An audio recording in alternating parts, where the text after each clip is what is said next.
Hi friends, నమస్తే. ఈరోజు వీడియోలో నేను సేమియా సగ్గుబియ్యం పాయసం చేశాను ఫ్రెండ్స్. ఇది బెల్లం వేసి చేశాను. ఇది ఎంతసేపు ఉన్నా అస్సలు గట్టి పడకుండా ఇదే కన్సిస్టెన్సీతో ఉంటుంది. చాలా టేస్టీగా ఉంటుంది, అమృతంలా చాలా బాగుంటుంది ఫ్రెండ్స్. ఒకసారి మీరు ట్రై చేసి చూడండి. ఇది చేసుకోవడానికి నేను ఇక్కడ పెద్ద స్పూన్తో 1 స్పూను నెయ్యి తీసుకున్నాను ఫ్రెండ్స్. నెయ్యి వేసుకున్న తర్వాత ఒక హాఫ్ కప్ వరకు జీడిపప్పు వేసుకుని ఇలాగ కొంచెం ఫ్రై అయ్యేటట్టు కింద ఫ్రై చేసుకోండి. బాగా ఫ్రై అవ్వకూడదు, ఎందుకంటే మనం ఇంకా దీంట్లో బాదము అలాగే కిస్మిస్ కూడా వేసుకుని ఇలాగ ఫ్రై చేసుకోవాలి. ఒక 2 స్పూన్ల వరకు బాదము, ఒక 2 స్పూన్ల వరకు కిస్మిస్ కూడా వేసుకుని ఇలాగ బ్రౌన్ కలర్ వచ్చే వరకు ఫ్రై చేసుకోండి. ఇలా ఫ్రై అయిన తర్వాత ఒక బౌల్లోకి తీసుకోండి. నేను ఇక్కడ ఒక బౌల్ క్వాంటిటీకి చెప్తున్నాను ఫ్రెండ్స్.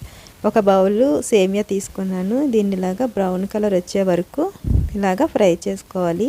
ఇలా ఫ్రై అయిన తర్వాత దీన్ని కూడా ఒక ప్లేట్లోకి తీసుకోండి. ఇలా తీసుకున్న తర్వాత నేను ఇక్కడ 1 కప్పు వరకు చిన్న సగ్గుబియ్యం ఉంటాయి కదా, అవి ఒక 3 గంటల ముందే నానబెట్టాను.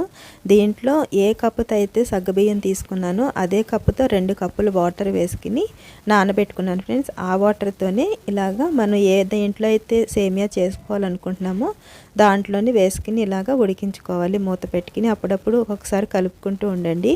సగ్గుబియ్యం కింద అంటుకుపోతూ ఉంటుంది. ఇలా కలిపిన తర్వాత చూడండి, ఇలా ట్రాన్స్పరెంట్గా అయింది కదా. ఇప్పుడు నేను ఇక్కడ ఒక 1/2 లీటర్ పాలు వేసుకుంటున్నాను ఫ్రెండ్స్. 1/2 లీటర్ పాలు సరిపోతాయి. నేను కొంచెం పాలు ఒక బౌల్లోకి తీసుకున్నాను. అది ఎందుకు తీసుకున్నానో తర్వాత చెప్తాను. ఇలాగా పాలు చక్కగా మరిగే వరకు ఇలా కలుపుకుంటూ ఉండండి. చూడండి, పాలు చక్కగా మరిగినాయి కదా. ఇలా మరిగిన తర్వాత మనం ఫ్రై చేసి పెట్టుకున్న సేమియాను కూడా వేసుకోండి.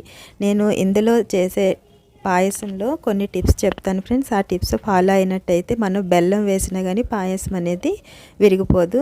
ఒక 1/2 టీ స్పూన్ వరకు ఇలాచీ పౌడర్ వేసుకున్న తర్వాత ఒకసారి ఇలాగా మంచిగా కలుపుకోండి ఫ్రెండ్స్. ఇలా కలిపిన తర్వాత నేను ఒక 1/2 కప్పు వరకు పాలు తీసుకున్నాను కదా, ఆ పాల్లో ఒక 2 స్పూన్ల వరకు మిల్క్ పౌడర్ వేస్తున్నాను. మిల్క్ పౌడర్ నేను అమూల్ది వాడాను ఫ్రెండ్స్. మీరు ఏదైనా సరే బ్రాండ్ వాడుకోవచ్చు. ఇలాగ లమ్స్ లేకుండా మంచిగా ఇలాగ కలుపుకోండి. ఇలా మిల్క్ పౌడర్ వేయడం వల్ల సేమియా అనేది చాలా బాగుంటుంది. పిల్లలు కూడా చాలా ఇష్టంగా తింటారు. టేస్ట్ అయితే మాత్రం చాలా బాగుంటుంది ఫ్రెండ్స్. ఒకసారి ట్రై చేయండి. ఇలా వేసిన తర్వాత ఒకసారి ఇలా మంచిగా ఇలా కలుపుకోండి. ఇలా కలిపిన తర్వాత చూడండి, మనం పాయసంలో బెల్లం వేసిన పాలు ఇరగకుండా ఉండాలంటే నేను చెప్పే టిప్స్ ఫాలో అయినట్టయితే మంచిగా మనకి పాలు విరిగిపోకుండా చక్కగా ఉంటుంది. ఇప్పుడు నేను ఇక్కడ స్టవ్ ఆఫ్ చేసేసాను ఫ్రెండ్స్. ఆఫ్ చేసిన తర్వాత నేను ఇక్కడ బెల్లం వేసుకుంటున్నాను.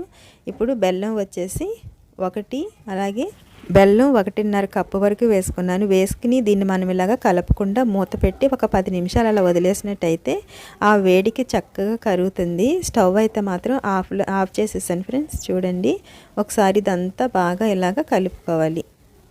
ఇదంతా కలిపిన తర్వాత చూడండి, మనం డ్రై ఫ్రూట్స్ ఉన్నాయి కదా, వాటిని వేసుకోవాలి. ఇలా వేసుకుని అప్పుడు ఇలా మూత పెట్టండి ఫ్రెండ్స్. ఇది చల్లారిన తర్వాత నేను మీకు చూపిస్తున్నాను. చూసారా కన్సిస్టెన్సీ ఎలా ఉందో. ప్లీజ్ సబ్స్క్రైబ్ చేయండి, లైక్ చేయండి. Thanks for watching.